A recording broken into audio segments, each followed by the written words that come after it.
conectados vía Zoom con el general Roberto Quiabra, congresista electo por Alianza para el Progreso. Roberto, muy buenos días.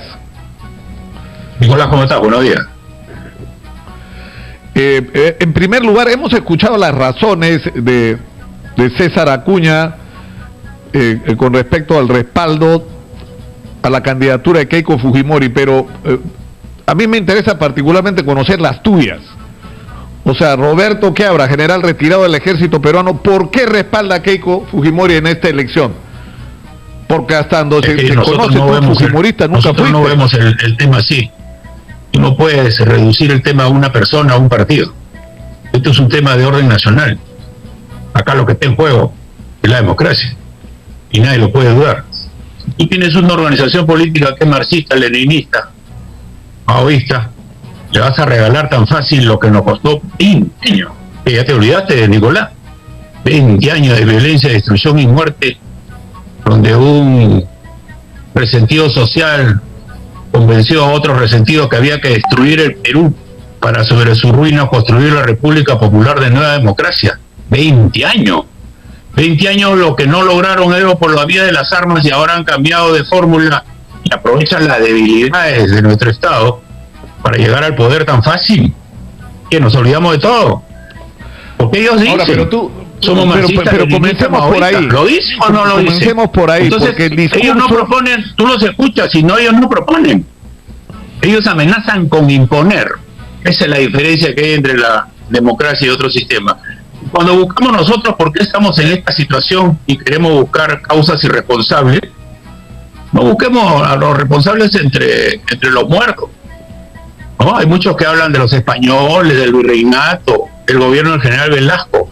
Los responsables estamos en el año 2000, los protagonistas de la transferencia, de la transición, en el año 2000, y nosotros somos protagonistas en los últimos capítulos de la historia. Tú y yo somos más viejos que otros, y nosotros hemos sufrido 10 años de subversión, 10 años de una inflación que no sabíamos cuándo iba a parar, y desde el año 2000 que se debió hacer dos procesos,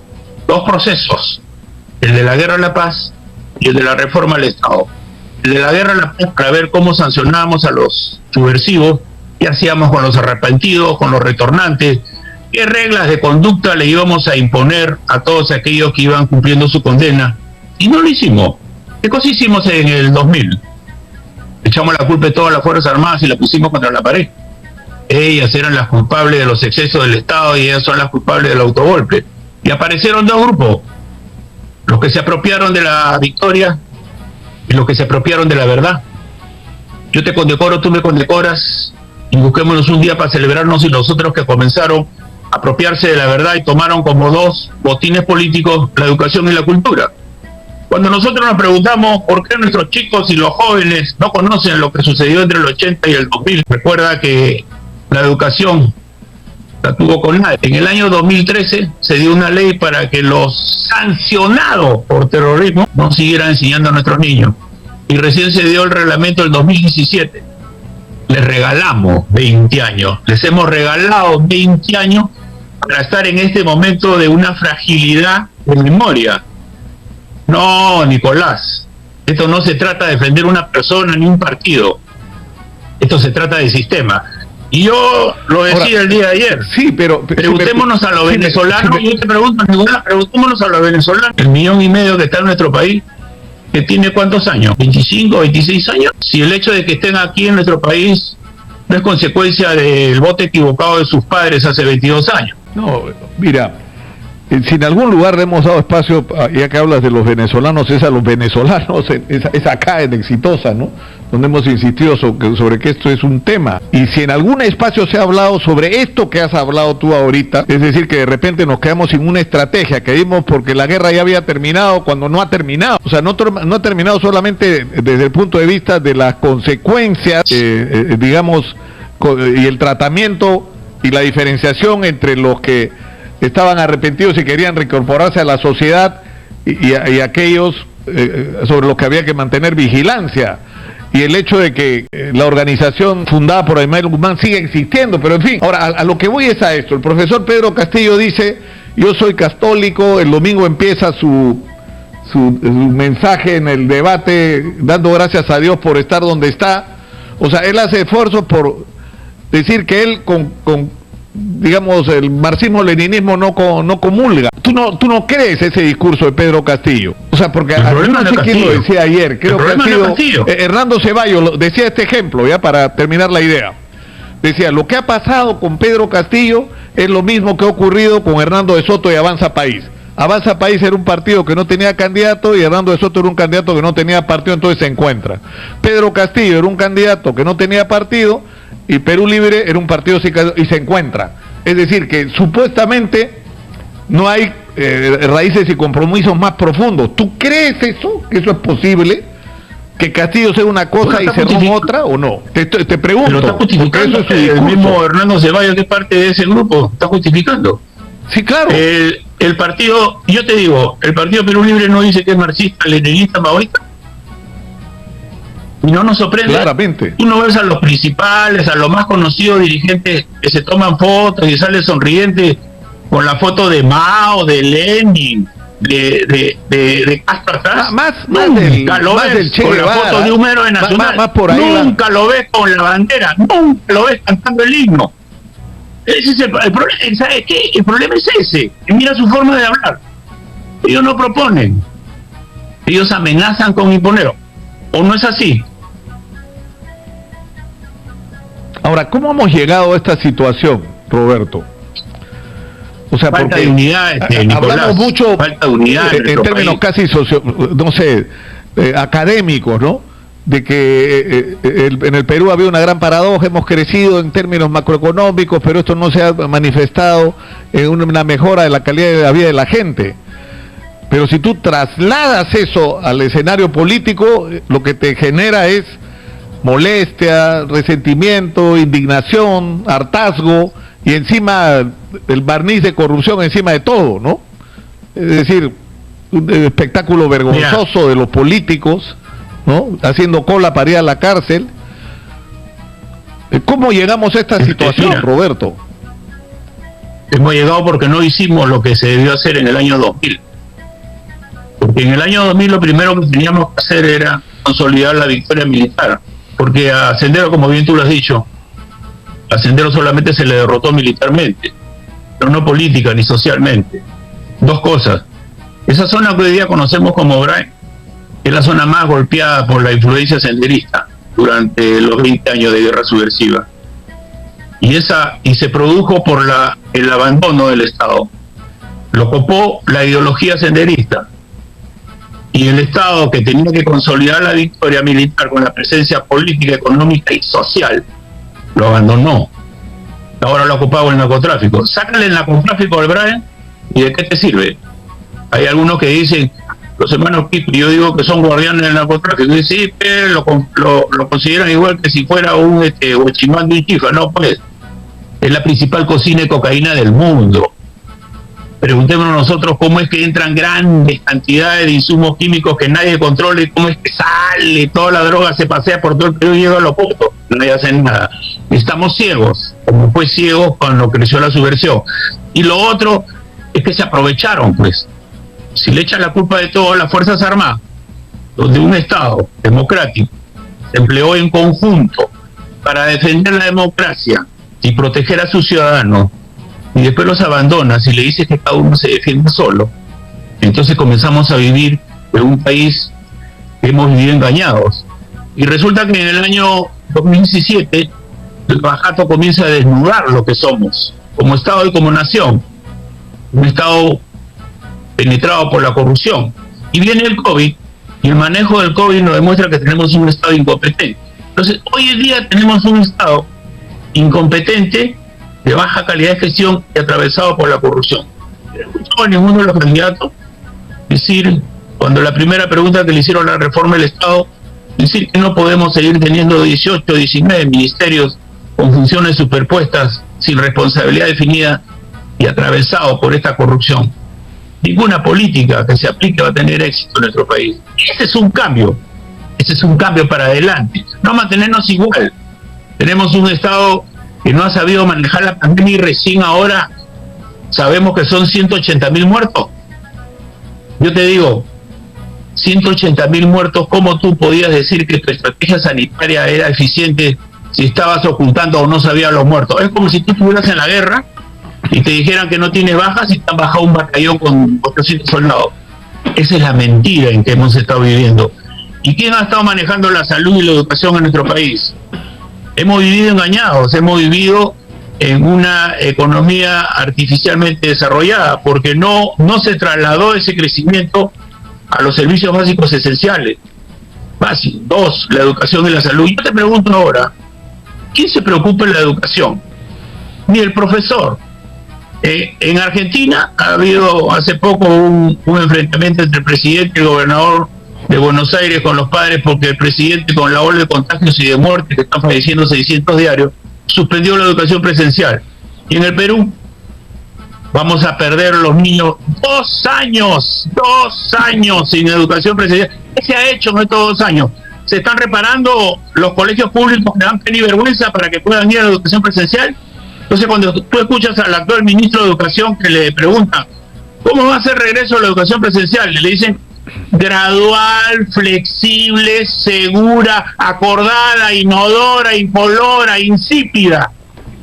Esa es una preocupación que debe tener el Perú, sus hijos. Entonces, cuando hablamos con hipocresía de la educación, preguntémonos nosotros los 3 meses que perdieron de educación en el año 2017. Preguntémonos a los que estaban en ese momento en quinta secundaria, ¿cómo están ahora? ¿Y a causa de qué? Y los que estaban en primero y segundo de secundaria, que perdieron esos 3 meses y ahora van perdiendo 2 años. ¿No nos preocupa? Yo no he visto esa preocupación. Entonces, cuando hablamos de capital humano, seamos realistas, no seamos hipócritas. Si nos preocupa la educación, mejoremos la educación. La educación tiene que ser a nivel distrital, por la experiencia del COVID. A nivel distrital, ahí tú puedes manejar los presupuestos y todo. No estamos haciendo ningún cambio. Y si a esto que estamos viendo, de esta continuidad y esta mentira, le vamos a poner gente que durante 20 años nos atacó a traición, concha, Nicolás. Ahora, Roberto, acabamos de entrevistar a Daniel Salaverry, que sorprendentemente está respaldando la candidatura del profesor Pedro Castillo. Y él dice que él se ha reunido con Pedro Castillo, que Pedro Castillo no es comunista, que en realidad está formando un equipo de gobierno, que en realidad las decisiones finalmente las toma el Congreso de la República y que por lo tanto, digamos, rojo no va a ser, rosadito, digamos. ¿Tú no crees eso, en esa posibilidad? No, yo no sé. El problema no es Castillo. El problema de Castillo es el que tú estás viendo ahorita, recién formando el partido. No sé, esos técnicos que presentó para la exposición los sacó de la galería. Ven tú. Oye, Nicolás, estamos en el peor escenario de nuestra vida, en el peor escenario donde tenemos 180.000 muertos, tenemos una crisis sanitaria que no salimos, tenemos una crisis económica, social y emocional, y tenemos un improvisado a Nicolás. Estamos en este escenario, no hemos medido estamos viendo un proceso de elecciones como si fuera pues un momento normal, un momento tranquilo. Hagamos el cierre de campaña para ofrecer. La gente se muere en Arequipa, la gente ya comenzó a hacer nuevamente cola por el oxígeno. No hemos reemplazado a nuestros médicos y decimos que va a haber un médico por casa. No tenemos médicos, nuestras enfermeras, nuestros tecnólogos, 1 año y medio en zona de combate en la UCI. Y eso no hemos tenido previsión para saber que nos iba a faltar oxígeno, para más camas UCI, no teníamos previsión, no hay logística, no hay manejo logístico. Yo siempre me acuerdo de lo que se ha olvidado, la doctrina Moreno, al inicio del gobierno de PPK. ¿Cuál era la doctrina Moreno en salud? Que los equipos de los hospitales estén malogrados y la farmacia desabastecida. Porque ahí estaba el negocio, en la tercerización está el negocio. A ver, aquí le echamos la culpa.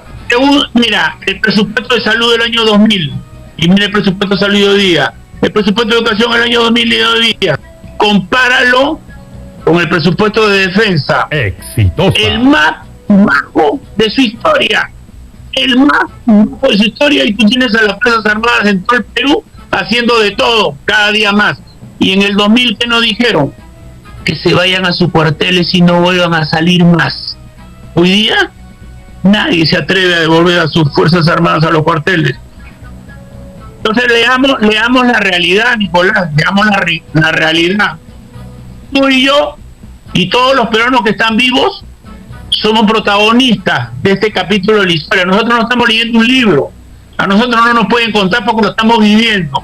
Y si nosotros no vamos a ser sinceros con nosotros mismos, no le fallemos al Perú. Yo lo he dicho, el día 6 son las elecciones y todo el mundo es libre. Nadie se puede quejar que no tiene información de derecha e izquierda. Lo interesante es que cada uno tenga una posición personal. Y el día 6, si quieres vas, si quieres no vas, si quieres votas en blanco, si quieres votas nulo, si quieres votas por uno, votas por otra. El día 7 de junio, que es el día más importante en la vida de nuestro país, es el día en que todos los peruanos renovamos nuestro juramento de fidelidad a la bandera, no tengamos nosotros que decirle que le fallamos al Perú. Y como yo digo, ojalá que los peruanos el día 7 de junio no nos manden a llorar a la playa. Todos seamos responsables. En la vida hemos tomado decisiones. Asumamos la responsabilidad de decir, no le echemos la culpa a otro. Seamos nosotros mismos los que vamos a tomar. Y a mí lo que me llama la atención son los viejos. Yo señalaba el día de ayer un ejemplo. El Brexit, los ingleses para salirse de la Unión Europea, ganó el sí, por poco. ¿Qué le dijeron los jóvenes a los viejos? Los felicitamos.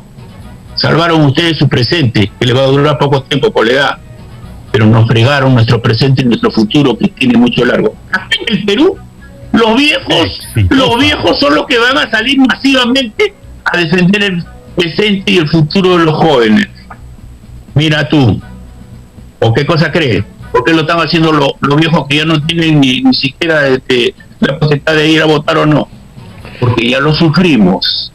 Ya lo vivimos. ¿Qué pasaría? Y que se repita, o sea, ¿qué pasaría, en poco Roberto? tiempo, este desastre que hemos vivido durante 20 años. Roberto, no somos peruanos. Yo no quiero esos peruanos que echan la culpa a otro de que no son exitosos. Mirémonos al espejo y echémonos la culpa a nosotros mismos de lo que somos. Nosotros somos gracias a lo que fueron nuestros padres y nuestros maestros, no profesores, Profesor es el que enseña, maestro es el que enseña y deja enseñanza. Y nos acordamos de nuestros maestros cuando somos grandes. Pero lo que somos nos lo debemos a nuestro esfuerzo también. No le echemos la culpa al otro. No le echemos la culpa al centralismo. Hace 20 años que tenemos gobiernos regionales que también han dado examen en este COVID.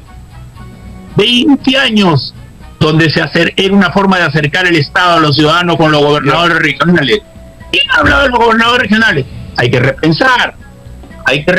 Yo soy partidario, 2 distritos, una provincia, 2 provincias, un departamento, 2 departamentos, una región. Volveremos a los alcaldes, el 80% del presupuesto de la gobernación son para gasto corriente. Hagamos un cambio, como quieren hacer el cambio. ¿Qué les parece si 20% gasto corriente y 80% para las obras? Nos han fracasado los gobernadores regionales también. Todos tenemos la culpa, todos somos parte de este momento. Estamos al borde del precipicio. O nos quedamos arriba o nos vamos de muela. ¿Qué pasa, Roberto? Porque puede ocurrir que Pedro Castillo gane la elección el día domingo. ¿Qué ocurre si eso sucede? ¿Qué cosa va a ocurrir? O sea, no podemos hablar de encuestas, ¿no? Pero, digamos, es una posibilidad. La posibilidad es una asamblea constituyente para un cambio de constitución. Una asamblea constituyente, ¿en qué parte de la constitución está establecida? Ahora, pero tendrían... Mira, no tienen mayoría en el Congreso, no tienen mayoría del 75% en el país, ¿sabes? El Perú, en el mejor de los casos, es un país dividido en 2. O sea, ¿qué puedes hacer si tienes un Congreso mayoritariamente en contra? Mira, hablemos del cambio de la Constitución, que sería una medida que impondrían. Mira, en el mundo estamos en guerra, hay gente que no le gusta hablar de que estamos en guerra. Los países en desarrollo como el nuestro, tiene 2 guerras. La guerra por la vacuna, para tener las vacunas, porque es una pelea con todos los países para tener más vacunas, para poder vacunar por lo menos al 70% de nuestra población, y la guerra por recuperarnos económicamente, por buscar que vengan las inversiones, por buscar que más gente venga a invertir, que confíe en nuestro país a invertir. ¿Quién va a querer venir a invertir en el Perú si no sabe cuáles son las reglas del juego? ¿Qué? ¿Vamos a estar 3 años? Hasta el 2023 para tener la nueva constitución. ¿Quién va a venir a invertir en el Perú? Donde no va a haber inversión en minería. Yo te pregunto. Ya, pero digamos, si ese fuera el escenario, tú sabes, Roberto, no somos el que hay primer voces que mundial de dicen cobre. que eso tiene que ser a las buenas o a las malas. ¿Cómo no somos el país que tiene economía Pacífico Sur? Pero escúchame, pues, no Roberto. Somos el país. Roberto, déjame hablar a mí también un poquito. Déjame preguntar, o sea, es una posibilidad que Pedro Castillo salga. Y hay gente que dice, ok, con golpe, pero Pedro Castillo no se puede instalar en Palacio de Gobierno. ¿Tú qué piensas de eso? No, estamos en democracia. Lo que vale son los votos, se espera la transparencia, ganan los votos es lo que decide. Acá no hay, porque el mismo Castillo está diciendo que si no gana va a levantar al pueblo. No puedes, si comenzamos a hablar de fraude, yo no entro en ese grupo de gente en estos últimos tiempos se ha dedicado a desprestigiar a las instituciones, descalificar a los que piensan diferente y dividir el Perú entre pobres y ricos, entre buenos y malos. Eso le está haciendo mucho daño a nuestro país, especialmente en un momento donde estamos viviendo. Los resultados del 6 de junio se tienen que respetar. Cada uno tiene su arma individual, que es el voto. Lo que salga se respeta. Estamos en democracia. Aprendamos a vivir en democracia. Ahora, Roberto, si Keiko Fujimori te ofreciera ser parte de su gabinete, ¿tú aceptarías asumir responsabilidades de gobierno? Pongamos que Keiko Fujimori gana las elecciones y te dice, Roberto, quiero que seas ministro, no sé, de defensa o de interior o de o la presidencia del Consejo de Ministros, ¿por qué no? ¿Tú aceptarías? Mira, Nicolás, hace 15 años que no ocupo yo un cargo público, y hace 15 años que estoy yo en el bolo todos los ministerios y nadie me llama. A mí no me gusta jugar con esas predicciones. Hace 15 años que me llaman. Cada vez que hay un cambio de gobierno, un cambio de gabinete, soy un bolo. No me llaman. Exitosa. Yo sé por qué no me llaman. Así que no te preocupes. Escúchame, te conozco hace tantos años, Roberto, y hemos pasado cosas tan intensas juntos. Hemos vivido momentos difíciles. O sea, cuando yo te escucho, por ejemplo, escucho tu reflexión, o sea, ¿cómo es posible, por ejemplo, que frente al tema del terrorismo no hemos tenido una estrategia? ¿No es cierto? Ya se captura a la dirigencia, hay gente que queda suelta, a esa gente suelta la terminas de derrotar militarmente, pero tienes, como tú dices, que haber una batalla política, ¿no es cierto?, por seguir dividiéndolos, porque los que se arrepienten y de una manera legítima pueden ser reincorporados a la sociedad, y los que no van a recibir el castigo que la sociedad les tiene que dar. O sea, en algún momento jugábamos incluso con esa expresión de que podemos tener el puño así bien cerrado y bien duro para los que quieran enfrentarse a la democracia, y la mano extendida para los que quieran regresar al redil, ¿no? Pero no hemos tenido ninguna, como nos pasa con los venezolanos. ¿Cuál es la estrategia del Estado peruano con la presencia de 1.200.000 venezolanos en el Perú? Ninguna. Por eso estamos como estamos. ¿Por qué? Mira, los senderistas, para hacer su guerra popular, por lo menos formaron 3 instrumentos: el Partido del Frente y el Ejército Guerrillero Popular. El partido lo desarticuló el GEIN con la captura de Guzmán y toda su cúpula. Y el Ejército Guerrillero Popular, nosotros no dejamos que se forme. Por eso que ellos nunca llegaron al equilibrio estratégico, fue una gran mentira. Defensa estratégica, equilibrio estratégico y ofensiva estratégica. Primero la acumulación de masa. Para pasar de una fase a otra tienen que hacer un salto cualitativo. Y la guerrilla es un grupo guerrillero, era el embrión para formar el Ejército Guerrillero Popular. y nunca pudieron, o alguna vez alcanzaron ellos una unidad tipo batallón como el ejército, nunca. Pero ¿qué dejamos libre? Roberto. El frente, Movadef.